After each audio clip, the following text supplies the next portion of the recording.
नमस्कार। बिहार की तमाम बड़ी खबरों में आपका स्वागत है। खबरों का सिलसिला शुरू करने से पहले वीडियो को लाइक करके चैनल को सब्सक्राइब कर दीजिए और आप यह वीडियो किस शहर और राज्य से देख रहे हैं हमें कमेंट करके जरूर बताइए। सरकार ने बड़ा ऐतिहासिक फैसला लिया है। अब हर परिवार को एक साथ 3 महीने का राशन मिलेगा। इस योजना से करोड़ों लोगों को राहत मिलेगी और बार बार लाइन लगाने की जरूरत नहीं होगी। सरकार का दावा है कि इससे पारदर्शिता और वितरण प्रणाली में सुधार होगा। लेडी टीचरों के लिए राहत भरी खबर आई है। शिक्षा विभाग ने बड़ा फैसला लेते हुए उनकी सबसे बड़ी टेंशन खत्म कर दी है। अब महिला शिक्षिकाओं को स्थानांतरण में प्राथमिकता मिलेगी और पारिवारिक स्थिति को ध्यान में रखा जाएगा। विभाग का कहना है कि इससे कार्य में सहजता आएगी। बिहार के लिए बड़ी खुशखबरी है। जल्द ही मुजफ्फरपुर शहर से हैदराबाद के लिए अमृत भारत ट्रेन शुरू होगी। इस ट्रेन के शुरू होने से यात्रियों को सीधी कनेक्टिविटी मिलेगी और सफर ज्यादा आरामदायक होगा। रेलवे ने तैयारी तेज कर दी है। उद्घाटन की तारीख जल्द घोषित होगी। जमीन मालिकों के लिए बड़ी खबर है। नीतीश सरकार ने सख्त निर्देश जारी किए हैं। अब अवैध कब्जा या गलत जमाबंदी पर तुरंत कार्यवाही होगी। राजस्व विभाग ने चेतावनी दी है कि नियम तोड़ने वालों पर जुर्माना और कानूनी कार्यवाही की जाएगी। रिकॉर्ड को ऑनलाइन अपडेट करना अनिवार्य होगा। बिहार चुनाव से पहले चुनाव आयोग ने बड़ी कार्यवाही की है। 15 राजनीतिक दलों का रजिस्ट्रेशन खतरे में है। आयोग ने नियमों के पालन में लापरवाही पर नोटिस जारी किया है। तय समय में जवाब नहीं मिलने पर इन दलों की मान्यता रद्द की जा सकती है। राजनीतिक हलचल तेज हो गई है। बिहार में गंगा पर जल्द वाटर मेट्रो सेवा शुरू होने वाली है। इस सेवा से कई जिलों के यात्रियों को तेज और सुविधाजनक आवागमन का लाभ मिलेगा। सरकार का कहना है कि इससे ट्रैफिक जाम की समस्या कम होगी और पर्यटन को भी बढ़ावा मिलेगा। तैयारी अंतिम चरण में है। बिहार में भ्रष्टाचार के खिलाफ बड़ा कदम उठाया गया है। अब लोग घर बैठे ऑनलाइन शिकायत कर सकेंगे। निगरानी ब्यूरो ने इसके लिए विशेष पोर्टल और हेल्पलाइन की तैयारी शुरू कर दी है। इस सुविधा से पारदर्शिता बढ़ेगी और शिकायतों पर त्वरित कार्यवाही सुनिश्चित होगी। जल्द सेवा शुरू होगी। शिक्षा विभाग ने मेगा ट्रांसफर अभियान चलाते हुए 917 शिक्षकों का तबादला आदेश जारी किया है। विभाग का कहना है कि यह कदम स्कूलों में शिक्षकों की कमी दूर करने और संतुलित व्यवस्था बनाने के लिए उठाया गया है।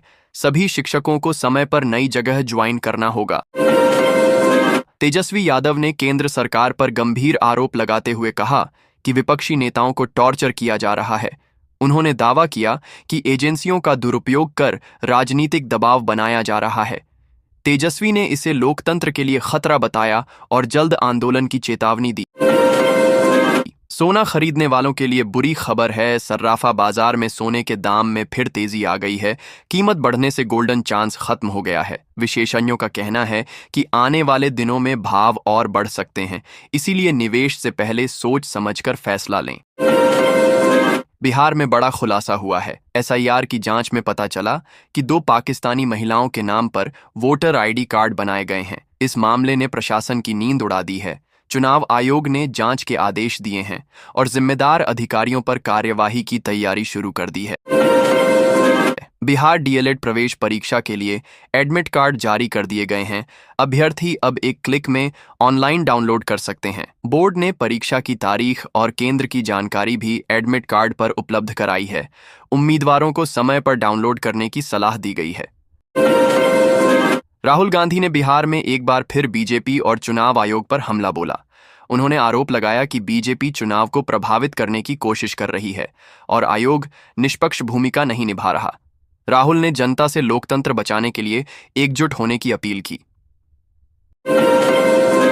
नीतीश सरकार ने बाढ़ से प्रभावित किसानों के लिए राहत का ऐलान किया है। 34,000 हेक्टेयर में लगी फसलें बर्बाद होने पर सरकार मुआवजा देगी। कृषि विभाग ने सर्वे शुरू कर दिया है और प्रभावित किसानों के खातों में सीधा भुगतान किया जाएगा। मदद जल्द जारी होने की संभावना है।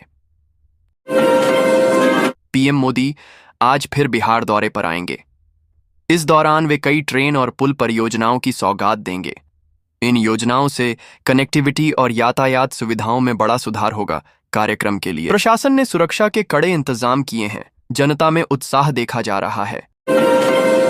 शिक्षा विभाग ने 97 शिक्षकों का म्यूचुअल ट्रांसफर किया है। इस सूची में केवल समान कोटि के शिक्षकों को शामिल किया गया है। विभाग का कहना है कि यह कदम शिक्षकों की सुविधा और स्कूलों में संतुलन बनाए रखने के लिए उठाया गया है। सभी को समय पर ज्वाइन करने का निर्देश दिया गया है। रेलवे ने यात्रियों को खुशखबरी दी है। पटना, दरभंगा और मुजफ्फरपुर रूट पर चलने वाली स्पेशल ट्रेनों को लेकर बड़ा अपडेट आया है। त्योहारों में भीड़ को देखते हुए इन ट्रेनों की अवधि बढ़ाई गई है और अतिरिक्त कोच लगाए जाएंगे।